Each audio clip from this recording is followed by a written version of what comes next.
Jemaat GKJ Kutoarjo, Salam. Majelis Jemaat mengucapkan terima kasih kepada jemaat yang berkenan mengikuti ibadah secara online pada saat ini. Jika jemaat rindu memberikan persembahan, dapat ditransfer melalui rekening atau bendahara GKJ Kutoarjo atau langsung ke kantor gereja pada saat kerja. Dapat juga melalui pengurus di kelompok dan pepantan masing-masing. Saudara yang dikasih dan mengasihi Tuhan, mari kita mulai ibadah Minggu Prapaskah pertama ini dengan penghayatan bahwa Tuhan Allah yang senantiasa setia ada bersama kita dalam setiap situasi. Jemaat dipersilahkan berdiri. Kita memuji Tuhan dari NKB 34 bait yang pertama.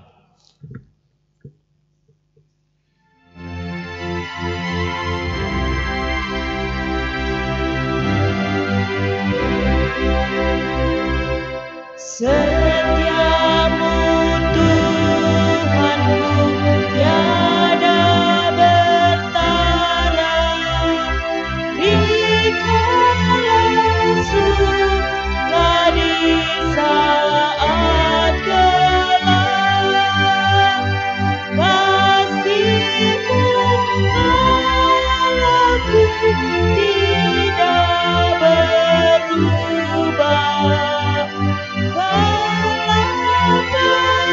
Pelindung abadi tetap,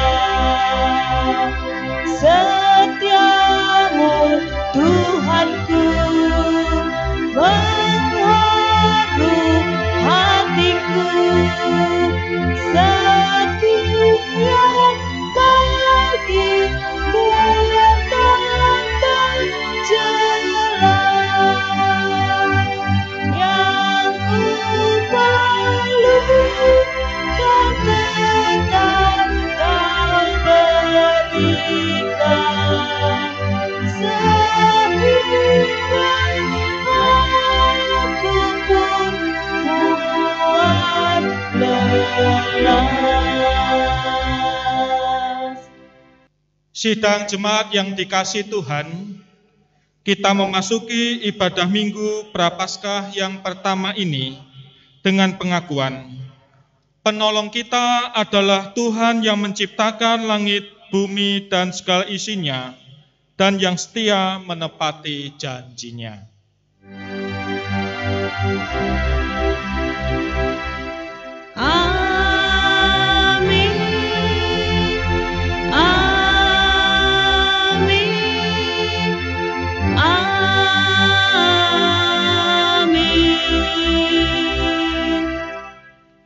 Kasih karunia dan damai sejahtera dari Allah Bapa kita dan dari Tuhan Yesus Kristus menyertai saudara sekalian. Menyertai saudara juga. Silakan duduk. Janji Tuhan Allah kepada manusia selalu indah dan tepat pada waktunya. Dia adalah setia dan adil sepanjang hidup umat manusia. Dia selalu menopang kita dimanapun serta kapanpun. Mazmur 25 ayat yang ke-10. Segala jalan Tuhan adalah kasih setia dan kebenaran bagi orang yang berpegang pada perjanjiannya dan peringatan-peringatannya. Pujian Kidung Jemaat 165 bait yang pertama.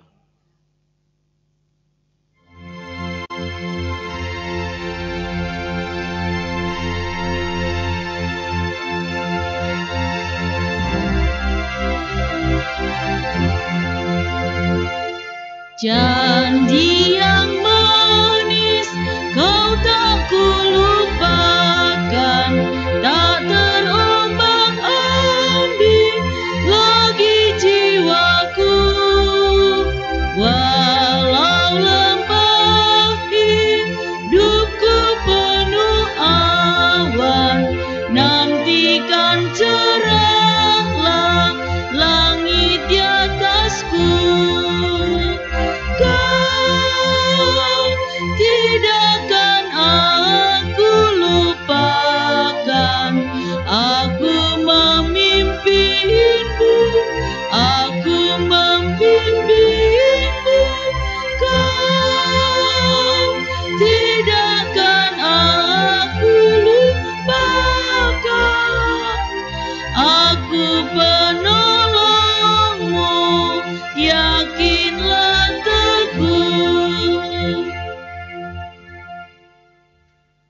Mari bersama-sama kita berdoa memohon pimpinan Roh Kudus. Kita berdoa. Ya Tuhan, perkenankan pada saat ini kami hendak mendengarkan sabda-Mu. Berkati dan tuntun kami melalui pertolongan Roh Kudus-Mu. Dalam nama Tuhan Yesus kami berdoa. Amin. Bacaan Alkitab saat ini diambil dari Markus 1 ayat 9 sampai 15. Markus 1 ayat 9 sampai 15 yang berbunyi. Pada waktu itu datanglah Yesus dari Nazaret di tanah Galilea, dan ia dibaptis di sungai Yordan oleh Yohanes. Pada saat ia keluar dari air, ia melihat langit terkoyak dan roh seperti burung merpati turun ke atasnya. Lalu terdengarlah suara dari surga, "Engkaulah anakku yang kukasihi, kepadamulah aku berkenan." Segera sesudah itu, roh memimpin dia ke padang gurun. Di padang gurun itu, ia tinggal 40 hari lamanya, dicobai oleh iblis. Ia berada di sana, di antara binatang-binatang liar, dan malaikat-malaikat melayani dia. Sesudah Yohanes ditangkap, datanglah Yesus ke Galilea, memberitakan Injil Allah. Katanya, "Waktunya telah genap, kerajaan Allah sudah dekat, bertobatlah dan percayalah kepada Injil." Demikian sabda Tuhan. Berbahagialah orang yang mendengar sabda Tuhan dan tekun melaksanakannya. Terpujilah Kristus. Haleluya.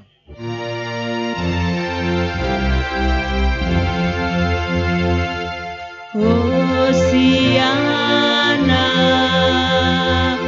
Hosiana, Hosiana.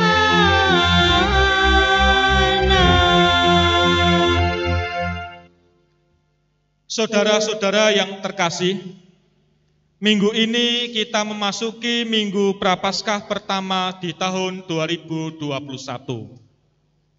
Pada minggu ini, kita semua diingatkan untuk melihat atau menyelidiki di hati kita masing-masing dengan bertanya, apakah saya sudah hidup sesuai dengan teladan Yesus Kristus dengan sepenuh hati?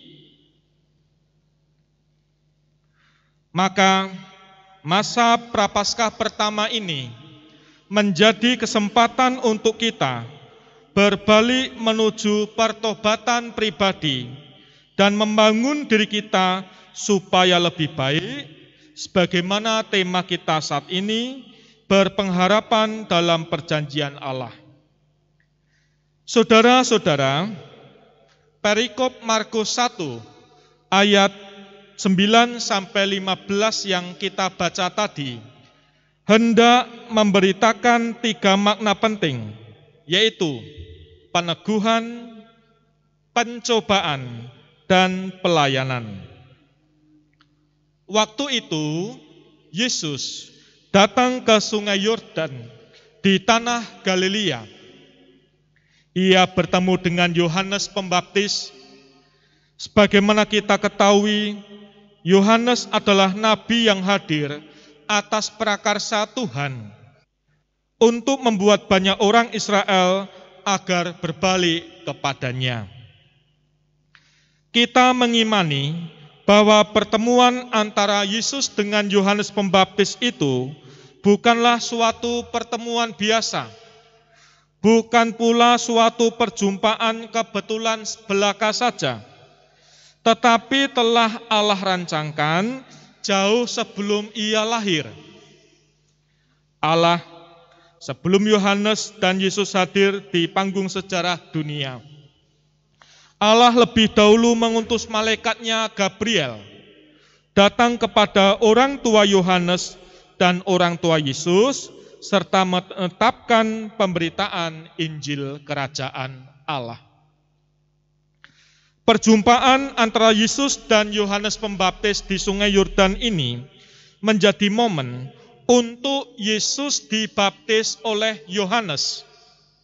Sebagai informasi, baptisan merupakan hal yang umum waktu itu bagi kalangan orang Yahudi. Baptisan waktu itu merupakan syarat bagi orang-orang kafir yang hendak masuk menjadi umat Allah. Namun baptisan ini bukanlah peraturan Allah, bukan, tetapi peraturan agama Yahudi. Orang kafir yang menerima baptis akan masuk menjalani kehidupan seperti orang Yahudi. Nah, dalam Injil Markus tidak disebut alasan tadi, tetapi di sini memberi kesaksian bahwa Yesus berkenan dibaptis atas kehendak Allah. Itu penyebabnya. Yesus mengaku bahwa baptisan Yohanes adalah perintah Allah. Jadi kita memperoleh makna bahwa peneguhan dalam baptisan di sini sebagai pertobatan dan kesediaan untuk menerima tanda perjanjian penyelamatan Allah. Saudara-saudara, saat seseorang masuk ke dalam tanda penyelamatan Allah, bukan serta-merta bermakna hidup dalam sukacita semata, tetapi duka cita dan pencobaan dunia juga harus dilewati. Seperti Bapak Ibu, sebuah paku, kalau dipukulkan pada sebuah papan, ketika paku itu bengkok, akan berhenti dipukul, lalu dibuang. Namun paku yang lurus justru harus menerima pukulan dan pencobaan terus-menerus, hingga menembus papan yang menjadi tujuannya. Nah, kita pun juga mengalami hal yang sama. Meski kita telah melakukan cara hidup yang benar, tetapi pengaruh negatif dari luar datang bertubi-tubi silih berganti. Walaupun hidup kita sudah menjaga diri, demi keluarga, demi sesama, orang lain tidak melakukan hal yang sama bagi kita, tetapi tetap saja pencobaan atau hal-hal yang di luar dugaan datang kepada kita. Nah, sebagaimana situasi pandemi saat ini di tahun 2020 awal kemarin, saudara-saudara, mensyaratkan bahwa kita sebagai setiap orang individu agar menjaga protokol kesehatan dengan baik, supaya tidak tertular. Tetapi dalam perjalanan, kita kok melihat situasi yang berbeda dengan harapan kita. Ketika kita sudah taat pakai masker, ada pihak di luar sana yang kita lihat tidak taat.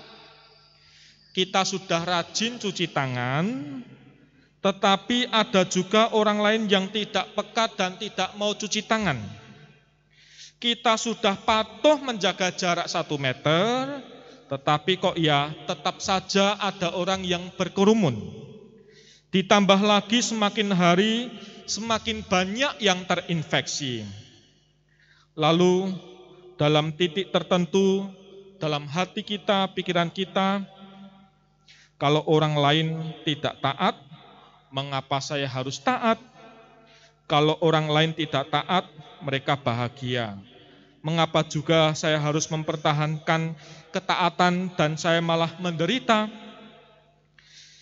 Saudara-saudara, dalam menghadapi situasi yang tidak sesuai kehendak kita atau pencobaan hidup pribadi, maka mari kita perlu menyoroti percobaan Yesus yang dalam wujud kemanusiaannya ketika ia di padang gurun. 40 hari lamanya Yesus berpuasa dan berada di tengah binatang liar. Pasti Yesus haus dan juga lapar.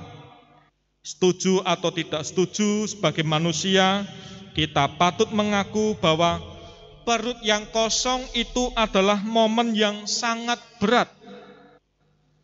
Konon dalam sebuah penelitian, rasa lapar itu mempengaruhi suasana hati. Ketika suasana hati terpengaruh rasa lapar, lalu bisa stres, muncul pikiran-pikiran negatif, kesal, dan mudah marah. Kita menyadari bahwa dalam kemanusiaan kita, lalu kita menjadi lemah dan terbatas. Pencobaan datang bertubi-tubi lalu melemahkan manusiawi kita. Tidak hanya itu, iman dan ketaatan kita kepada Allah pun surut. Namun, apakah kita hanya berhenti pada kelemahan itu saja? Saudara-saudara, ketika menghadapi pencobaan yang datang, sepatutnya kita meminta kekuatan Tuhan yang telah sanggup dan berhasil menghadapi pencobaan di padang gurun. Bahkan Yesus sampai pada peristiwa salib. Artinya, sebagai manusia biasa, kita hanya bisa melewati pencobaan dengan meminta dan bersandar pada Tuhan Allah yang tidak terbatas di alam semesta ini, dan kita bisa melangkah demi melewati pencobaan dan penderitaan. Saudara-saudara, pada saat ini mari kita merenungkan, kita patut menerima bahwa Tuhan mengizinkan penderitaan hadir dalam hidup kita sebagai manusia, karena kita mampu berproses melalui penderitaan itu. Pertanyaannya sekarang, apakah kita mampu melihat bahwa penderitaan dan cobaan yang kita lalui ini adalah tantangan iman untuk berproses pertumbuhan kita? Apakah kita orang Kristen bisa tetap kuat berproses menghadapi penderitaan seraya berharap dan berpegang pada Tuhan? Kiranya Tuhan, semesta alam, Yesus Kristus, Roh Kudus, turut campur tangan dan berkenan menguatkan kita menjalani segala tantangan hidup ini. Tuhan menguatkan kita. Amin. Saat teduh untuk kita.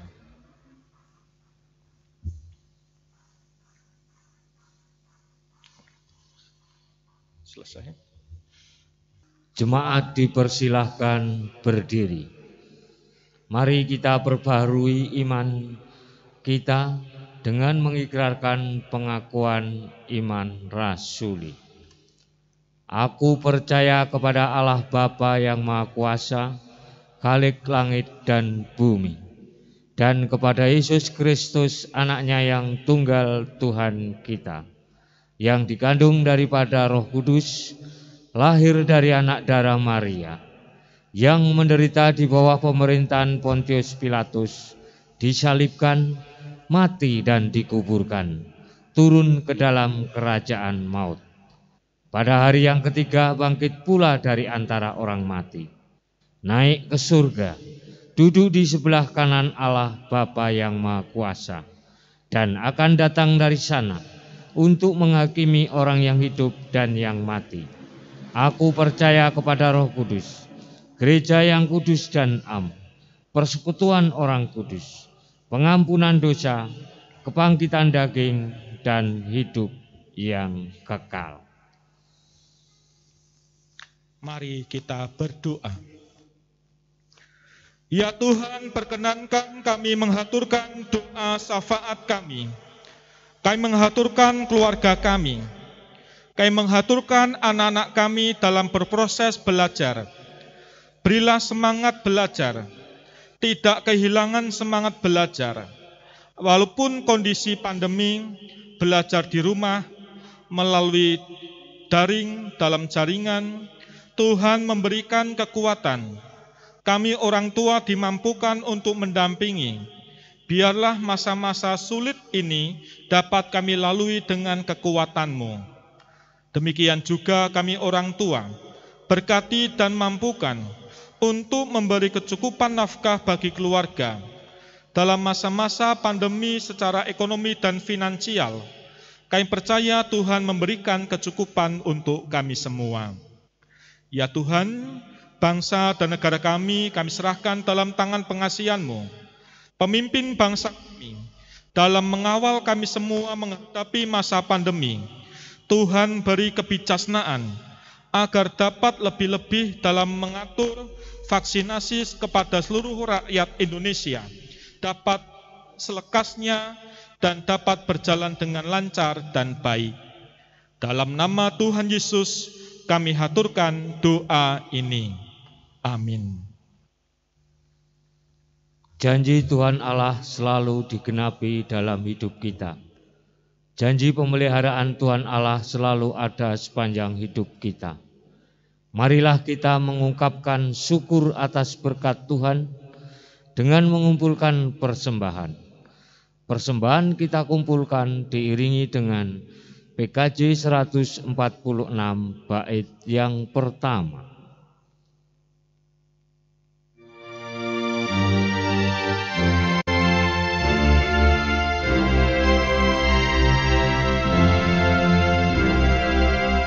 Bawa persembahanmu dalam rumah Tuhan dengan rela hatimu, janganlah jemu.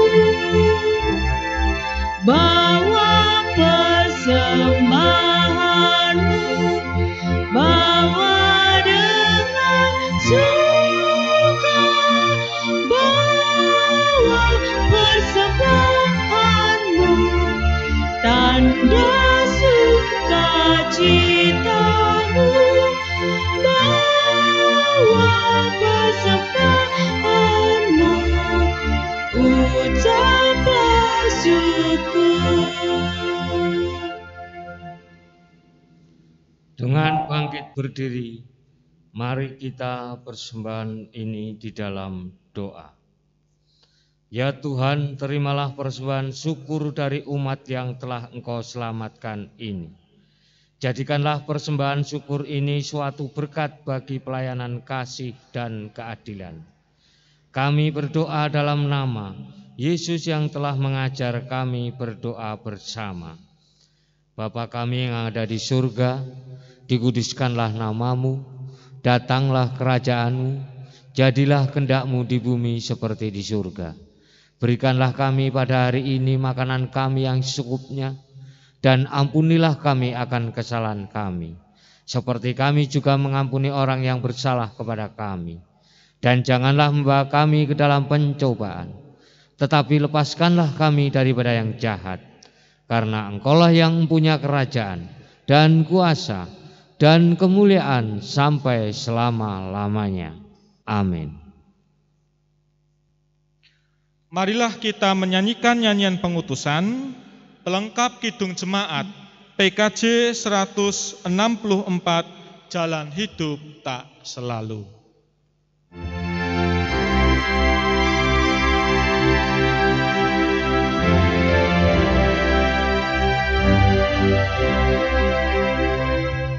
Jalan hidup tak selalu tanpa kabut yang pekat, namun kasih Tuhan nyata pada waktu yang tepat. Mungkin langit tak terlihat oleh awan yang tebal, di atasnya lama musuh pelangi kasih yang kekal. Habis hujan tanpa pelangi, bagai janji yang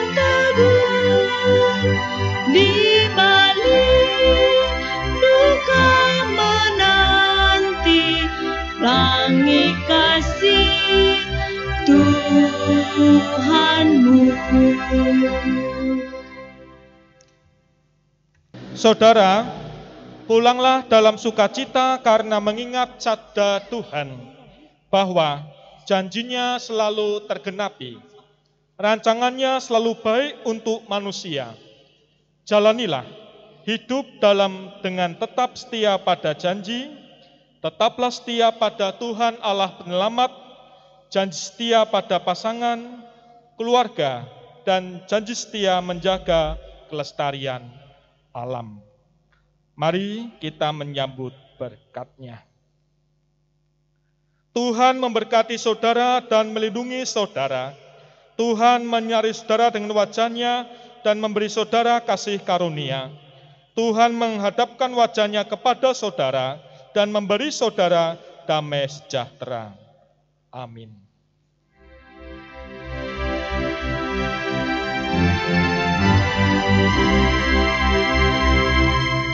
Oh